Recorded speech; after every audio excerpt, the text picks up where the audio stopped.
জনপ্রিয় বাউল শিল্পী সুনীল কর্মকার মারা গেছেন। শুক্রবার ভোর 4:30টার দিকে ময়মনসিংহ মেডিকেল কলেজ হাসপাতালে তার মৃত্যু হয়।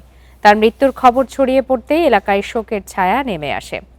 ভক্ত অনুরাগীরা দেশের বিভিন্ন প্রান্ত থেকে ছুটে আসেন ময়মনসিংহ নগরীর 18 বাড়ি এলাকায়। 1959 সালে নেত্রকোনা জেলার কেন্দুয়ায় জন্ম নেয়া সুনীল 7 বছর বয়স থেকেই গানের সঙ্গে যুক্ত হন।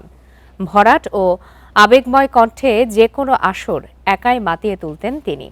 বেশ কয়েকদিন ধরে অসুস্থ হয়ে হাসপাতালে চিকিৎসাধীন ছিলেন সুনীল কর্মকার। তার এই মৃত্যু অপূরণীয় ক্ষতি বলছেন ভক্ত অনুরাগীরা। দৃষ্টিহীন এই শিল্পী লোকসঙ্গীতে অবদানের জন্য 2022 সালে শিল্পকলা পদক লাভ করেন।